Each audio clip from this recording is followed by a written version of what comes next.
ఇలా కాదు, ముళ్ళును ముళ్ళుతోనే తీయాలి. నాయుడమ్మా,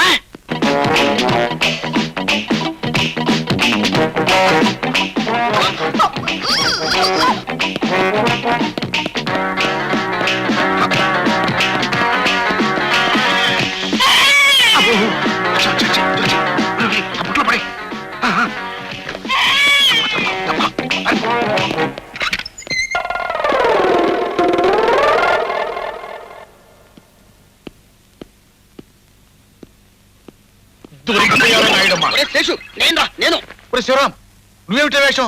మరేం చేయను? వాళ్ళని పట్టుకోవాలంటే ఈ గడ్డపై బెటరు. ఓ పని చేద్దాం, నువ్వు అటెళ్ళు, నేను గడపా. ఏమిటి బాను, నువ్వు ఇంకా ముస్తాబవుతున్నావా? అవతల ట్యాక్సీ వాడు హార్న్ కొడుతున్నాడు. నేను రెడీ వదినా. పదమ్మా. అన్నయ్య ఇంకా రెడీ అయి ఉండడు. చూడు. ఏమిటయ్యా రాజుబాబు, నువ్వు ఇంకా రెడీ అవ్వలేదా? మనం వెళ్ళేది నీ పెళ్లి చూపులకే. అవుతున్నా రోజున ఈ షూ పట్టి తెస్తేగా సరిపోతుందని మోసం చేశాడు షాప్ వాడు. సరిపోయిందే నాయనా, నీదేం జాతకమో కానీరా, ఎప్పుడు నీకు కావలసిన సైజు కంటే చిన్న సైజు పెద్ద సైజు దొరుకుతూ ఉంటుంది. అసలు ఈ సైజుల గురించి ఇటాలియన్ శాస్త్రవేత్త రాబర్ట్ గబోసిని ఏం చెప్పాడు తెలుసా? సైజును బట్టి సైజు కాకుండా సైజు కోసం సైజును సైజ్ చేస్తే సైజు కరెక్ట్ గా ఉంటుంది. నువ్వు ఇప్పుడు మొదలు పెట్టుకో, టైం లేదు.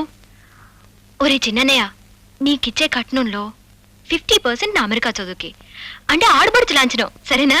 ఆడపడుచుని సంతోష పెట్టాలన్న విషయం వాళ్ళకి మాత్రం తెలియదా ఏమిటి? నీ సపోర్ట్ ఉంటే చాలు వదినా, నేను అమెరికా వెళ్ళు ఖాయం. పదండి పదండి, టైం అవుతుంది. అమ్మాయి చాలా బాగుంటుందినా. చిన్నన్నయ్య లక్కీ ఛాన్స్ కొట్టేశాడు. అన్నయ్య, అమ్మాయిని ఏమైనా అడుగు, పెళ్లి చూపుల్లో ఏదో ఒకటి అడగాలట. అలాగా? అయితే సరే. వెళ్తా. నిన్న మన బాస్ నీ లీవ్ శాంక్షన్ చేయలేదట, తెలిసిందా? అవును, పొద్దున ఆఫీస్ కి ఫోన్ చేస్తే చెప్పారు. మన ఇద్దరం చెరో సెక్షన్ మారితే తప్ప ఇద్దరికి ఒకేసారి లీవ్ దొరకడం కష్టం అనుకుంటాను. అదేంటి, అన్నయ్య లలిత ఒకే ఆఫీస్ లో పనిచేస్తున్నారా? అందుకేగా వీళ్ళ లవ్ మ్యారేజ్ దాకా వచ్చింది. మై గాడ్, నాకు తెలియకుండా ఇంట్లో ఇన్ని కుట్రలా. మిగతా విషయాలు ఏమైనా ఉంటే ఇప్పుడే మాట అనేసుకుంటే బాగుంటుందేమో. తప్పకుండా. ఆడపడుచు కట్నం 1,00,000 రూపాయలు అడగమను. వాళ్ళిద్దరూ ఒకరికొకరు నచ్చారు, అమ్మాయి అబ్బాయికి, అబ్బాయి అమ్మాయికి. ఇక మధ్యలో మనం మాట్లాడుకునేది చెప్పండి. అసలు బేసికల్ గా marriages are made in heaven, స్వర్గంలో నిర్ణయిస్తారట. మధ్యలో మనం చేసేది మీరేం ఆలోచించకండి, ముహూర్తాలు పెట్టించండి. పెళ్లి ఖర్చులు మాత్రం ఇవే. తప్పకుండా రేపే పంతులు గారి దగ్గరికి వెళ్ళి ముహూర్తాలు పెట్టించుకొస్తాను.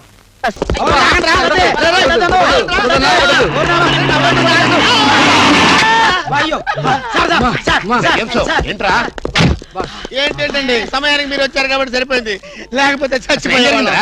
ఏంటంటారు మేస్త్రి? వాడు కొట్టిన దెబ్బలకు ఒళ్ళంతా ఊనమైపోయి 3 కిలోలు బరువు తగ్గాను. 10 కిలోలు తగ్గిన సార్. 5 కిలోలు తగ్గాను సార్. అసలు ఇంతకీ మా అబ్బాయి శోభనం అయిందా లేదా? ఏంటయ్యేది శోభనం? మాకు అబార్షన్ అయింది. ఆ అగ్ని సాక్షి దెబ్బలకి మా ఒళ్ళంతా మండిపోయింది బాబు. అగ్ని సాక్షిని ఏక పీకే బాధ్యత నాది. మేము బీకాం, ఇక తమరు వచ్చారుగా, ఏం బీకుతారో పీకండి. Shut up, don't talk unnecessary. ఇక నుంచి నేను ఒక డిఫరెంట్ గెటప్ ఇస్తా, దాని సంగతి తెలుస్తా. నవ్వుతారంట్రా? గెటప్ ఇస్తారా? మేము 4 గెటప్లు ఇచ్చాం, 4 పీకులు పీకారు. ఇప్పుడు మీరు గెటప్ ఇవ్వండి. గోవిందా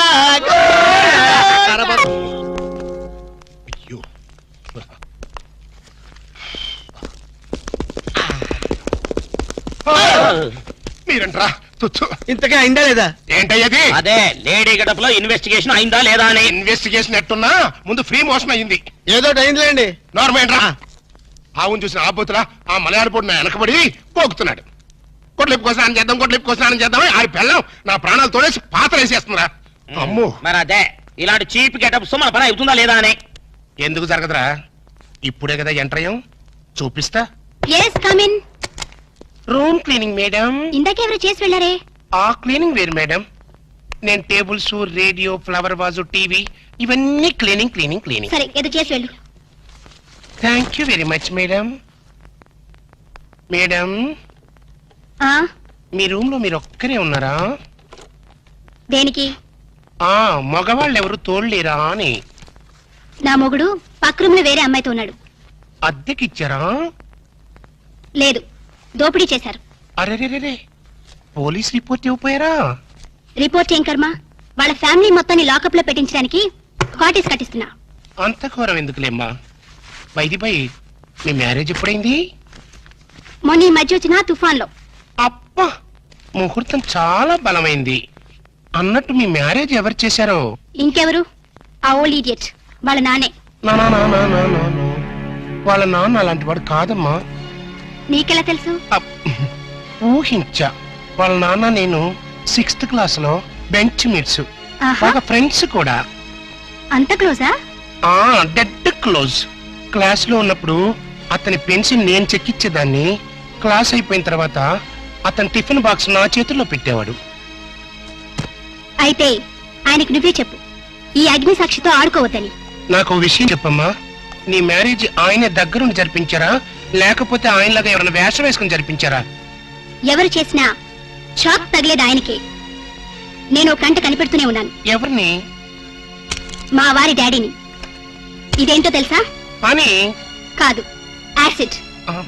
ఆయన ఎక్కడున్నా నేను గుర్తుపట్టిన మరుక్షణం ఆయన్ని ఇంకెవ్వరూ గుర్తుపట్టలేరు. అమ్మయ్యా. ఏమైంది, కనిపెట్టారా? ఒరే అబ్బా మీరా, అది అగ్ని సాక్షి కాదురా, యాసిడ్ సాక్షి కూడా. అంత ఛాన్స్ దానికి ఇవ్వలేదులే. అది నేను కనిపెట్టబోయింది, నేను తప్పించుకొచ్చేసా. గదేంది బాస్, బొక్కలు తీస్తామని పెద్ద ఫోజ్ ఇచ్చి పిక్కల కొద్ది పారొచ్చినావు. ఓరి డ్రైనేజీ, ఆలోచించాల్సింది పొట్టతో కాదురా, బ్రెయిన్ తో. ట్రైన్ తో కాదు, తెగింపుతో.